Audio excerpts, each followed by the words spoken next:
ഇന്ന് നമുക്ക് ഒരു കൊങ്കണി സ്റ്റൈല് ദോശയുടെ റെസിപ്പി കണ്ടു നോക്കാവേ. ഇതിൻ്റെ പേര് സുർണോളി ദോശ എന്നാണ്. നല്ല ടേസ്റ്റാട്ടോ ഇത് കഴിക്കാനായിട്ട്.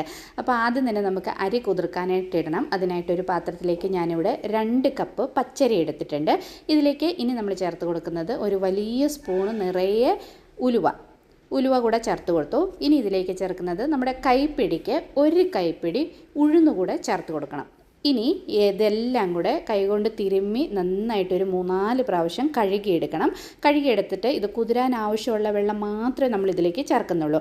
എന്നിട്ട് ഇതിലേക്ക് 1 കൈപ്പിടി അവലും പിന്നെ ഒരു ചെറിയ സ്പൂണാണെങ്കിൽ ചെറിയ സ്പൂണിന് 1/2 സ്പൂണ് മഞ്ഞൾപ്പൊടിയും വലിയ സ്പൂണാണെങ്കിൽ 1/4 സ്പൂൺ മതി. ഞാൻ ആ ഇടുന്ന വീഡിയോ സ്കിപ്പായിപ്പോയി, അത് കാരണം ഞാൻ നിങ്ങളെ ഒന്നുകൂടെ കാണിക്കുവാണ്. അപ്പോൾ അവലും മഞ്ഞൾപ്പൊടിയും ചേർത്തിട്ട് ഇത് കുതിരാനുള്ള ആവശ്യമുള്ള വെള്ളം മാത്രം ചേർത്ത് നന്നായിട്ടൊന്ന് മിക്സ് ചെയ്ത് ഒരു 4 തൊട്ട് 5 മണിക്കൂർ ഇത് റെസ്റ്റ് ചെയ്യാനായിട്ട് വെക്കണം.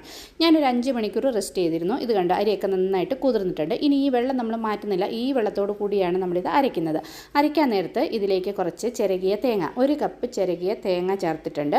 ഇനി നമ്മളിതിലേക്ക് കുറച്ച് ശർക്കര കൂടെ ചേർക്കണം. വലിയ സ്പൂണിന് 2 സ്പൂണ് ശർക്കര കൂടെ ഇതിലേക്ക് ചേർത്ത് കൊടുത്തിട്ടുണ്ട്. ശർക്കര വേണ്ടെന്നുണ്ടെങ്കിൽ സ്കിപ്പ് ചെയ്യുക. ഇനി ആവശ്യത്തിനുള്ള ഉപ്പും കൂടെ ഇതിലേക്ക് ചേർത്തിട്ട് ഇതെല്ലാം ഒന്ന് നന്നായിട്ട് മിക്സ് ചെയ്തിട്ട് നമുക്ക് മിക്സിയിലിട്ട് ഫൈനായിട്ടൊന്ന് അരച്ചെടുക്കാം.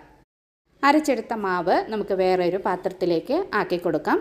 അധികം വെള്ളമാകരുത്. നമ്മൾ സാധാരണ ഇഡ്ഡലിക്കും ദോശയ്ക്കും ഒക്കെ മാവ് അരയ്ക്കുമല്ലോ, ആ ഒരു കൺസിസ്റ്റൻസിൽ വേണം അരച്ചെടുക്കാനായിട്ട്. ഇത് മിക്സിയുടെ ജാറൊക്കെ കഴുകി ഒരു കുറച്ച് വെള്ളം ചേർത്ത് കൊടുത്തിട്ട് നന്നായിട്ട് ഇതൊന്ന് ഒരു 2-3 സെക്കൻഡ് ഒന്ന് മിക്സ് ചെയ്യണം. അപ്പോൾ നമ്മൾ ആ വെള്ളമൊക്കെ ചേർത്തൊക്കെ നന്നായിട്ട് മിക്സ് ആയി കഴിഞ്ഞല്ലോ. ഇനി ഇത് മൂടി നമുക്ക് റെസ്റ്റ് ചെയ്യാനായിട്ട് വെക്കാം. ഒരു 6 മണിക്കൂർ റെസ്റ്റ് ചെയ്യണം. ഞാനിപ്പോൾ രാവിലെ ബ്രേക്ക്ഫാസ്റ്റിന് വേണ്ടി രാത്രി തന്നെ മാവ് അരച്ച് വെച്ചിരുന്നു. രാവിലെ ആയപ്പോൾ ഇതുകൊണ്ടോ മാവൊക്കെ നന്നായിട്ട് ഇതുപോലെ പൊങ്ങിയിട്ടുണ്ട്.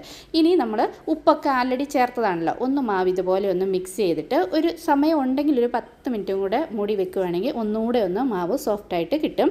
എന്നിട്ട് നമുക്ക് പെട്ടെന്ന് തന്നെ ദോശ ചുട്ടെടുക്കാം. അതിനായിട്ട് ദോശക്കല്ല് നന്നായിട്ട് ചൂടായി കഴിയുമ്പോൾ കുറച്ച് എണ്ണയോ നെയ്യോ ഇതുപോലെ ഒന്ന് തൂത്ത് കൊടുക്കാം. തൂത്ത് കൊടുത്തിട്ട് ആദ്യം ദോശക്കല്ല് നന്നായിട്ട് ചൂടാവണം. എന്നിട്ട് ഒരു മീഡിയം ഫ്ലെയിമിൽ വെച്ച് വേണം നമ്മളിത് ചുട്ടെടുക്കാനായിട്ട്. അല്ലെങ്കിൽ നമ്മൾ ശർക്കരയൊക്കെ ചേർത്ത് ഉലുവായും ശർക്കരയൊക്കെ ചേർത്താലും പെട്ടെന്ന് അടിഭാഗം കരിഞ്ഞു പോകും. അപ്പം ദോശക്കല്ല് നന്നായിട്ട് ചൂടായി കഴിഞ്ഞ് കഴിയുമ്പം ഒരു മീഡിയം ഫ്ലെയിമിൽ വെച്ചിട്ട് 1-1.5 തവിയോ മാവ് ഒഴിച്ചിട്ട് ഇതുപോലെ ലൈറ്റായിട്ടൊന്ന് സ്പ്രെഡ് ചെയ്ത് 1-2 സെക്കൻഡ് കഴിയുമ്പോൾ മൂടി വെക്കണം. അപ്പോൾ ഇതുപോലെ ഹോൾസൊക്കെ വരും. എന്നിട്ട് ഒരു 2 സെക്കൻഡൊക്കെ കഴിഞ്ഞ് കഴിയുമ്പോഴത്തേനും ഇത് തുറന്നിട്ട് ഇതിലേക്ക് കുറച്ച് നെയ്യ് ഇതുപോലെ ആക്കി കൊടുക്കണം. ഈ നെയ്യും കൂടെ ചേർത്ത് ഈ ദോശ ചുട്ടെടുക്കുമ്പോഴാണ് നല്ല ടേസ്റ്റ്.